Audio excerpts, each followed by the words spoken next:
नमस्ते दोस्तों, मैं डॉक्टर सुमन शर्मा आज आपके साथ फिटनेस का एक नया टॉपिक शेयर करने आई हूँ। मेरा आज का टॉपिक रहेगा इम्यूनिटी और रोग प्रतिरोधक क्षमता।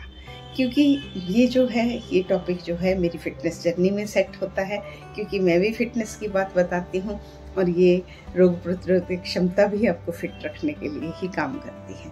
तो हमारे दोनों का सेम काम है। तो आइए जानते हैं जो रोग प्रतिरोधक क्षमता होती क्या है। ये हमारे अंदर एक पावर है जो हमारे बाहर से हमें बचाती है। बाहर से जब भी जितने पैरासाइट, बैक्टीरियाज, फंगाई जो हमारी बॉडी के अंदर जाके हमें नुकसान करने की कोशिश करते हैं, तो ये उनसे लड़ाई करके हमें स्वस्थ रखती है। तो आजकल फ्रेंड्स हमारे लाइफस्टाइल की वजह से जितना हमारा सब काम और सब भाग दौड़ और काम सब मशीनों पे हो गया, जो भी है अपने लाइफस्टाइल, खाना पीना जैसा भी हुआ, उसकी वजह से हमारी इम्यूनिटी कंप्रोमाइज़ हुई है, हमारी रोग प्रतिरोधक क्षमता कंप्रोमाइज़ हुई है। तो हमें ज़्यादा बीमारियां आ रही हैं। तो क्यों ना हम जानें कि कुछ ऐसे फूड जो हम अपनी डाइट में डालें और हम अपनी इस रोग प्रतिरोधक क्षमता को बूस्ट अप करें। तो आज मैं आपको आप ही की किचन में लेके जाती हूँ, क्योंकि मेरी फिटनेस का फंडा बिल्कुल अलग है। उसमें मैं सिर्फ वही काम करती हूँ, वो चीज़ें आपको बताती हूँ जो आप आसानी से पा सकें। क्योंकि ये वाली चीज़ हमने नहीं रखनी कि मैम ये चीज़ मिलने में बड़ी मुश्किल है, मुझे मिली नहीं, मैं इसलिए नहीं यूज़ करा। ऐसा बिल्कुल नहीं। जो आपके पास है मैं उसी से आपकी फिटनेस की जर्नी कराऊंगी। तो आइए जानते हैं। चलिए अपनी किचन की तरफ जरा नज़र मारिए। सबसे पहले मैं आपको बताती हूँ, हमारी भारतीय चिकित्सा पद्धति में तुलसी का बहुत महत्व है। रिलीजियस मान लीजिए, मैं आपको मेडिसिनल उसके एस्पेक्ट से बता रही हूँ। तुलसी जो हम सब लोगों के घरों में पाया जाता है, इज बेस्ट इम्यूनिटी बूस्टर।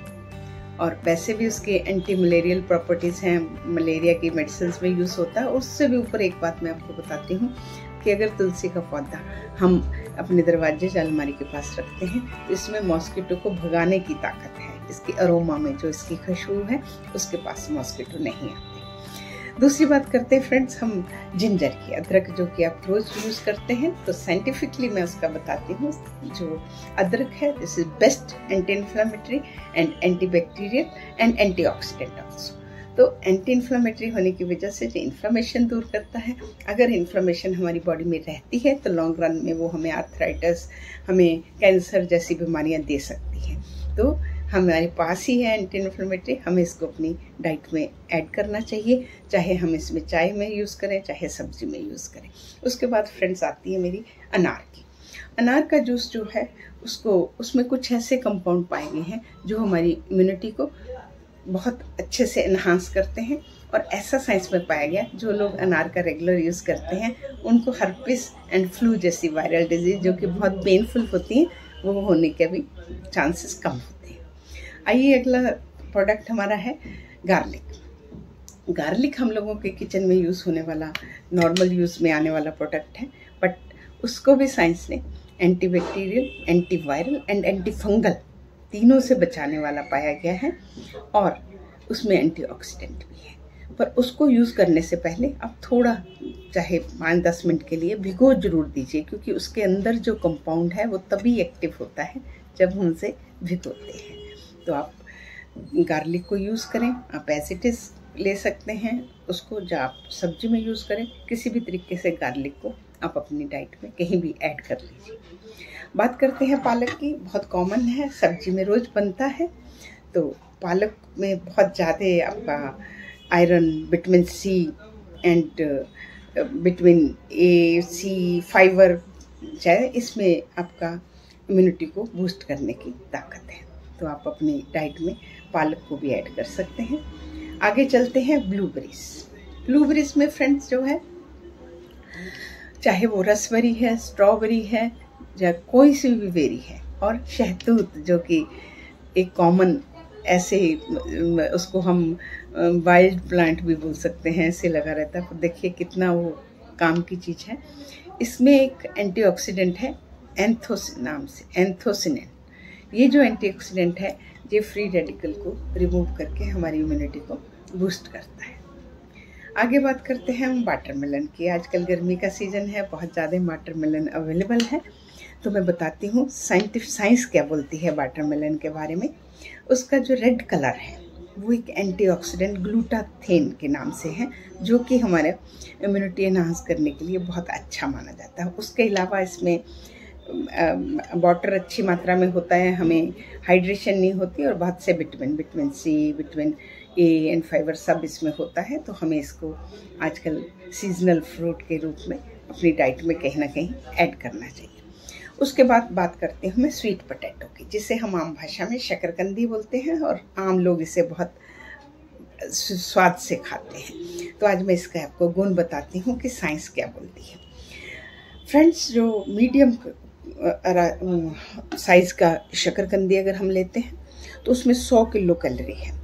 तो 100 किलो कैलोरी जो शकरकंदी की है वो हमें 120% विटामिन ए देता है, जो हमारी डेली डे की रिक्वायरमेंट है, और 70% विटामिन सी देता है फॉर डेली डे रिक्वायरमेंट। और फ्रेंड्स, उससे भी ऊपर इसमें ना कोई फैट है और ना कोई कोलेस्ट्रॉल है। इसमें अच्छी मात्रा का फाइबर आपको मिलता है, और ये इम्यूनिटी को बूस्ट करता है। तो इसको क्वांटिटी को ध्यान में रखते हुए, क्योंकि जब ये आप टेस्टी लगेगी तो यू कैन पुट 2-3, तो वो क्वांटिटी का आप ध्यान रखिएगा।